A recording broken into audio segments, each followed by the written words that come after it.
notice, parang biglang madaming sasakmal sa pagka-mayor ng Maynila. Parang lahat, everyone is interested in running for mayorship. Eh siyempre ako naman, proud na proud ako kay Ate Hani. Proud kami sa kanya dahil tinulungan namin siya for like 20 years. We nurture her and the group. So, meron kang growing concern. Then, I start going around. I'll tell you two specific things na ipinagtatampo ng taong bayan. Unang-una, yung mga lolo't-lola ko. First time in the history of Manila, nagkaroon ng allowance ang senior citizen. So, nung panahon namin, botanteng hindi, nakuha hindi, may sakit o wala, makukuha pa rin nila retroactive. And one of the complaints ng senior citizen is pinupurpit but hindi nakuha yung allowance. Ipinagdamdam talaga yun ng mga lolo't lola namin, mga nanay at tatay namin. Chichi is a witness of that because kasama ko siyang umiikot. So talagang frustrate sila kasi parang araw-araw na lang po sila pag-aabang sa payout. That's one issue na sinasabi nila sa akin. Two, yung online schedule ng health center na nahihirapan yung dati naman wala eh. Nung araw naman, kahit hindi pa ako mayor, I have to give credit where it's due. Kahit yung mga past mayors na sinundan ko, Era, Lim, Atienza, Lopez, nung araw, ang health center 1-2. Sawang puntahan ng tao. Kumbaga, walk-in anytime. I don't know, for some reason, this department head came up with an idea na kailangan bago ka pumunta sa health center, magpapa-online ka pa. So those are the reasons, two reasons. Three, I think kayo ang nagbalita nito. Di ba lumabas sa mga artikulo na the city of Manila is now the 5th riskiest city in the world with regard to tourism. Then, I think about 4-6 weeks ago, lumabas na naman sa mga artikulo na ang Maynila is number 1 na naman sa crime rate index. So, I think it's high time kausapin si ate.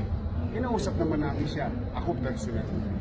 Kaharap yung kanyang may bahay na department head ng Manila Health Department.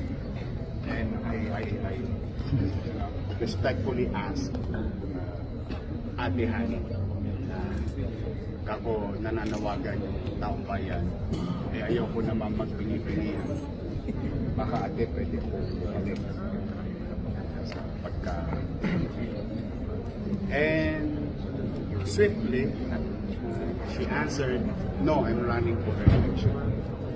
And, you know, siyempre, ayoko naman siya nakaupo naman siya yung nakaupo. Karapatan naman din niya yun. So what I did is kiss her, said goodbye, and hug Doc Fox. Kasi alam mo, ito mahal na mahal ko yung mga yan. Dahil kita nila ko. Bilang pagtanaw ng in my own little way, 10 ng aking pamilya at mga kasamahan sa public service. We really tried to nurture them. Si Philip Lacuna, nakaupo. Si Leigh Lacuna, nakaupo. Si Dennis Lacuna, nakaupo. Yung asawa niya, nakaupo. Si ate. Kumbaga, bilang pagtanaw ng utang na loob, I tried. Tayo naman mga Pilipino, kawagwalian na natin yan. Ang pagtanaw ng utang na loob, walang katapusan habang buhay. But, you know, nakikiusap naman ako sa kanila, bakit naman pwede? Sa ibang paraan naman ako tumanaw na utang na loob. Dahil may utang na loob din naman ako sa tao. Yung nila, sigaw nila, ito yung aming pasya. pinugong ko lang panawagan. Sir, how you respond dun sa statement niya na nasaktan daw siya dun sa decision niyo na tumakbo kayo for mayor? Well, hindi mo naman siya masisisi, pero mas nasaktan siguro yung taong bayan because of the expectations on a premise, whatever we have done together as a team, as a group, they will continue. Siyempre siguro na frustrate ang taong bayan o anong tawag yan? In a way, I don't want to use words as much as possible. Kasi mahal ko nga yung mga yan. But then again, alam mo yung pagkakaibigan, pamilya,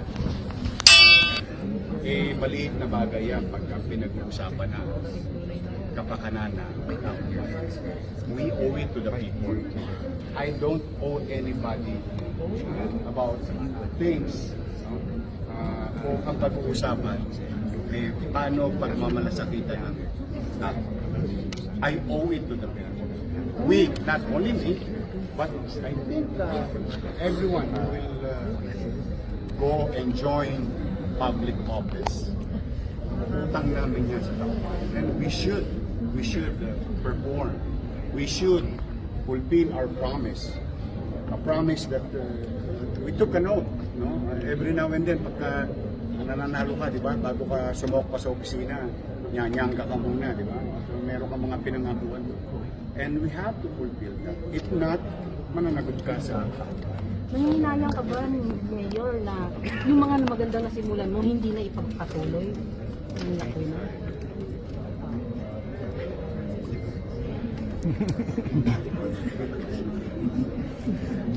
Pagpapatuloy ko na lang po mga kababayan. Yorme, how would you describe your relationship with Mayor Lacuna? Kasi it's very vocal na she felt betrayed. Oo nga, nagulat nga ako eh.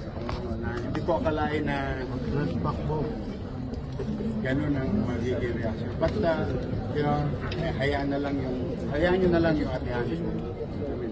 Very pain.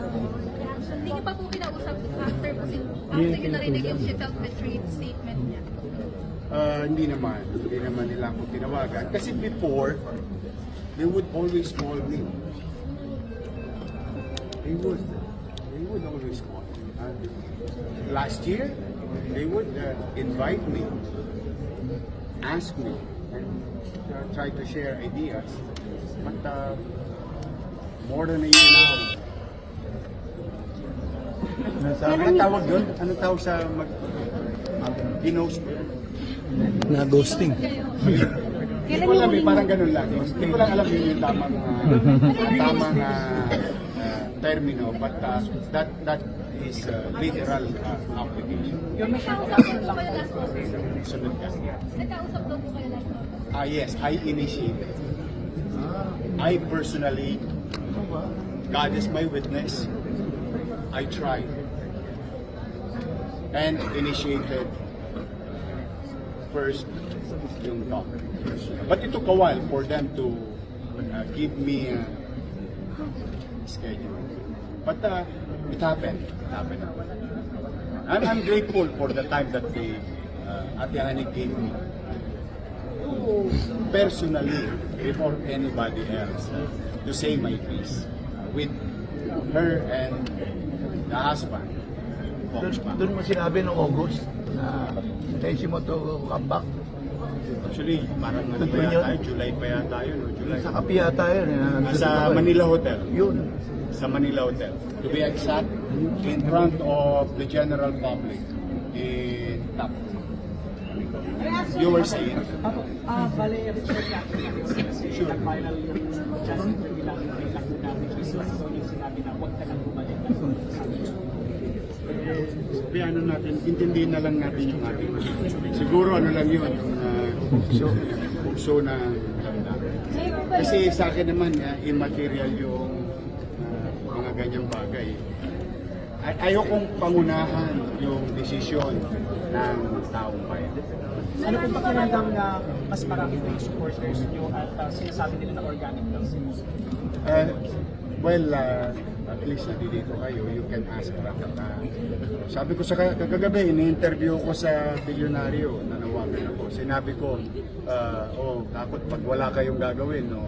KKB tayo bukas. Awa naman ng Diyos, nagdatingan. Yung t-shirt sa amin, yung iba. Yung t-shirt sa kanila, yung iba. Ano yan? It's a mixed things, no? Voluntarily, tosga sila dyan. Pag makita mo yun, chumichichaya sa gilid. Kanya-kanya silang merienda na yan. Sige. So Yorme, wala pong maaasahan yung some sort of mudslinging between you and Mayor, or at least on your part, towards Mayor Han. On my part, with our group, I always tell everyone, Congressman Ernix Dionisio, Congressman Carlo Lopez, Congressman Apol Nieto, Congressman JTV, Congressman Amado Bagaching, Congressman Joey Uy, and the entire City Council who joined Action Democratico Manila, told them, everyone in our directional, sabi ko sa kanila, magpakababang loob kayo, humarap kayo sa utaw, sabihin ninyo yung intention ninyo kung kayo yung first time na tatakbo ito. But if you are a re-electionist, sabihin ninyo kung ano yung nagawa ninyo sa mamamayan. So I think to answer that is, with regard to your question and your question, is siguro ang pinakamabisa, magsabi na lang kami ng mga bagay na ginawa namin habang kami ay namumuno o nabigyan ng mga record. Record. Yun, tama. Record. Sure. Sir,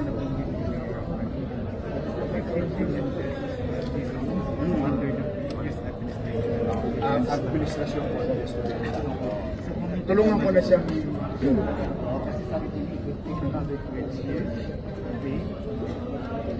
Masama. Did she say masama? Wala naman. Okay. Una, pandemya maraming hirap ang buhay na. Yeah. And I've never lied, covered, hide. You can check the timeline in my Facebook account that every single day nagre-report kami sa taong bayan. Ito utangin natin, ito bibili natin. So, kasi katatakot ako baka magutom yung 2 milyong mamamayan sa Luzon. Bagay na ipinagpapasalamat ko sa Diyos, bakuna, gamot, hospital, COVID, doktor, nurses, gamit, equipment, at higit sa lahat, walang nagutom sa Maynila. Now, having said that, happy ako na natulungan tayo ng bangko ng gobyerno, ng DBP at LATLAC. So kung meron man kikita sa interes ng utang, gobyerno rin. Dahil gobyerno naman ang nagpangutang. And I am grateful. Salamat sa kanila. Bagamat ito, it cannot be denied. Bagamat napakasama ng credibility ng Maynila in terms of finances at the time. Binigyan kami ng pagkakataon ng Land Bank of the Philippines and Development Bank of the Philippines. Having said that, kasama ko rin po si Ate Hani nag-aproba ng mga utang at yung kanyang mga kasamahan. So, kung sa tingin ko naman, basta ang importante na iraos natin yung 2 milyong Manileños. Now, in a good day, we will fulfill our obligation. Now, the thing is, huwag kayong mag-alala. Bangko naman ng gobyerno. Hindi naman siguro mapapangkarote. But for the meantime, nagpapasalamat ako kay Ate Hani Vice Mayor Lacuna, then, and the members of the City Council who facilitated this loan. O kumbaga sila ang nag-aproba ng utang na ito. Ngayon, hahayaan ko naman ang taong bayan ang umusga. Ito bang mga salaping ito ay napakinabangan ng lubos ng mamamayan ng lungsod ng Maynila. Now, if that is the case, then we will see on May 2025 election sa desisyon ng tao. Siya? Mayor, hypothetical question lang Sure. po. Kung manalo po kayo, ano ang una niyong gagawin? Ay, ipamimigay ko na yung Pedro Hill Residence, San Lazaro Residence, at saka Tapos na ba? San Sebastian Residence. Tatlong 20-story yung ating in-city vertical housing program. Pasyal lang po ninyo ngayon. Tapos na ba, Mayor? Kayo na po humusga. Bakit? Bakit? Tingnan niyo po, tapos na. Oo nga, parang ano.